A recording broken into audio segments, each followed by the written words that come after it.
Okay. Inihiling ko lang kung katahimikan nyo at may konti akong mga sasabihin. Magandang hapon po sa buong Pilipinas at sa inyong lahat at sa lahat ng inaabot ng Itbulaga. Kahapon po, may isang nilalang at isang kaluluwa na siniraan ang inyong lingkod at kung ano-ano mga nasabi at ako po'y nagulat dahil parang ako lamang ang napiling tirahin o bigyan ng pansin sa mga isyong pumapabalot sa kanya sa kasalukuyan. Alam niyo po, mga isang linggo na ang nakakalipas. Sasariwain ko lang sa inyo kung saan nag-ugat, paano nag-umpisa itong galit na ito sa tao at kung paano nagkaroon ng ganyang mga pangyayari, no?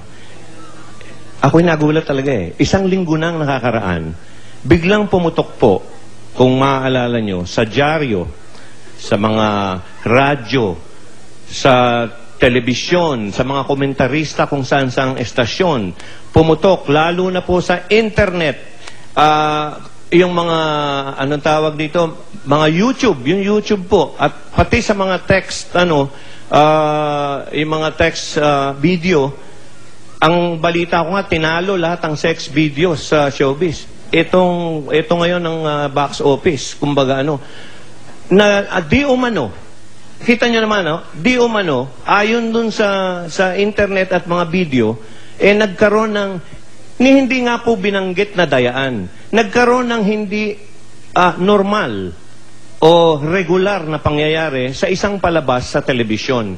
Hindi po ang Itbulaga yan, ibang palabas po yan. Nagkaroon ng, ganito ang sistema eh. Doon daw sa palaro, ayon doon sa mga YouTube at mga kung ano-ano pa, napanood ng iba sa inyo siguro, nagkaroon ng jackpot na. Yung katulad nung araw, meron kami ditong Laban o Bawi, kung saan si Parembik, hinuhugot niya, hahanapin mo yung 1 million, iaayos, i-rearrange nung contestant, huhugot na ganon, ito ay ayon dun sa video, Tapos kami, huhugutin, hindi mo nakuha, so papakita mo, ito po ang 1 million, ganyan-ganyan. Doon sa naturang palabas, mga kaibigan, ayon dun sa YouTube at sa subdyaryo at sa lahat ng mga nagbalita, ginanon daw ng host, yung host na baling tumitira sa akin, sabing ganon, ginanon niya yung jackpot ng babae na contestant. Shock! 0 po ang lumabas. Ibig sabihin, hindi nagwagi yung babae. At sa kalakaran sa telebisyon, sa mga ganong palaro, siyempre natural na ipakita namin, nasaan yung jackpot. Ganon po yan. Dapat para malinaw tayo. Nasaan yung... At sa pagkakataong to, ang kanilang premyo ay 2 milyon ata. Okay, so, pakikita natin ang 2 milyon, ika nung host. So, hinanap niya. Nandito po yan. Sabi dun sa video, sabi sa video. Narito po yan sa violet na kahon. Ang sabi, yung violet ho ay kulay talong, kung hindi nyo alam, kulay 100, parang ganon, o darker. Narito po sa violet na kahon. Dinampot yung kahon ngayon, ayon dun sa video, dun sa YouTube at kung saan-saan pa. Binuhat na ganon. Meron siyang alalay na babaeng isang ganon. Narito po ang 2 million. 2 pa nga ang pagkakasabi po eh. Okay. Narito po ang 2 million. Hinugot na ganon. Ayon sa video, sa YouTube at kung saan-saan pa. Paghilang ganon, 0 ang lumabas. Tapos, ang maririnig yung boses dun sa YouTube at dun sa mga napakikita niya sa mga internet, ay, mali, mali, ay, mali, mali. Biglang bumalik ang kamay niya, hindi sa ibabaw, hindi ko alam, sa ako hindi ko maanuhan ma-eksakto, Pero parang dun din sa kahon na yun, o sa likod, eto pala, hawak ko pala, ang sabi nung host, hawak ko pala.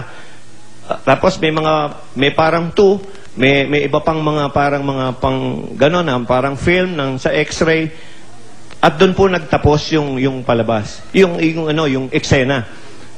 Ngumingiti-ngiting ganon, eto pala. Mga kaibigan, pag ang bata po nadapa, tinatanong natin, bakit? Pag nauntog, bakit? Kung buong Pilipinas pa, buong masang Pilipino at mga mahihirap na sumasalit, umaasa lang sa mga gatitong palaro, at may nangyaring ganun, hindi ba karapatan din niya magtanong, bakit? Bakit nagkaganon? Hindi pa po pinapaliwanag nitong taong to, bakit nagkagulo-gulo? Bakit hindi na lang lumabas yung dos? Bakit merong zero muna? Yun po yung nasa YouTube at sa mga kung ano-ano pa. Bakit hindi nyo muna paliwanag bago kayo ipasa nyo ang sisi at para malihis ang atensyon ng humihingi ng tanong na bakit nagkaganon? Inuuna nyo pang tirahin yung ibang tao para malihis yung atensyon?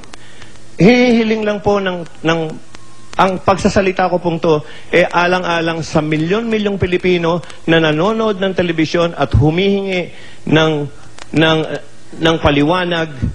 Sigurado po yan, humihingi kayo ng paliwanag Bakit nagkaganon? Para lang sa spirit ng fairness, siguro dapat nating paliwanag. Kaibigan, para sa iyo to, explain before you complain. Ganon lang po yan. Explain before you complain.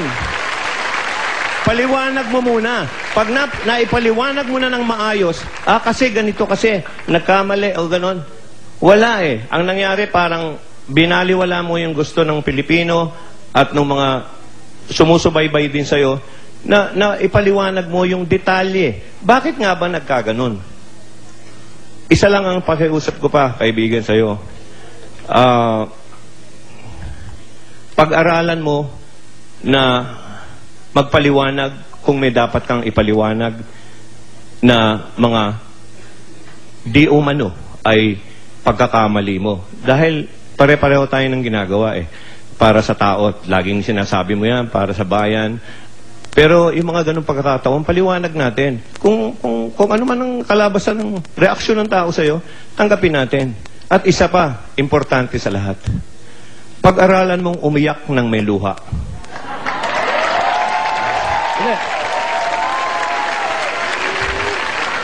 Kasi, alam mo, madali lang naman lumuha Kumuha ka ng sibuyas o alcohol, pisikan mo yung mata mo. Alam mo, sinusundot mong ganon.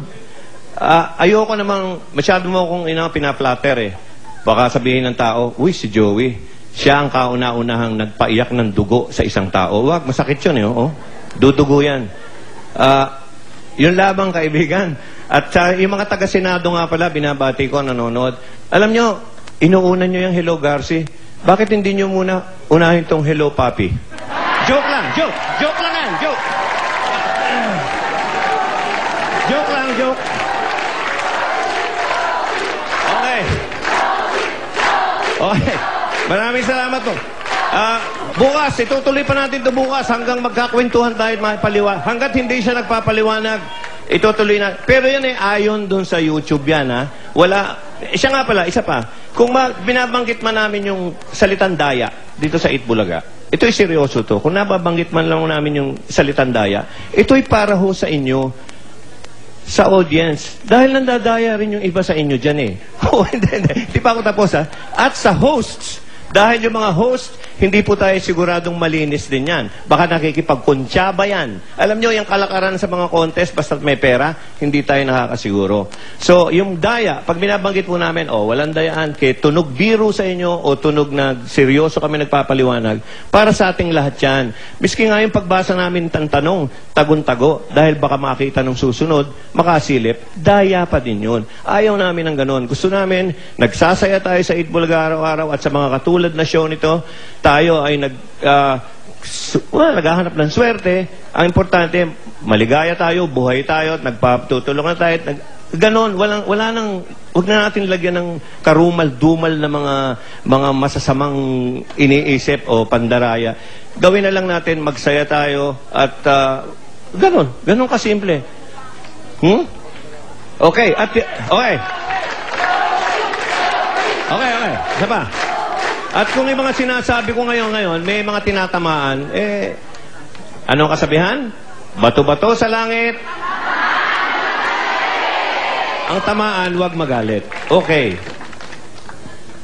Explain before you. One more time.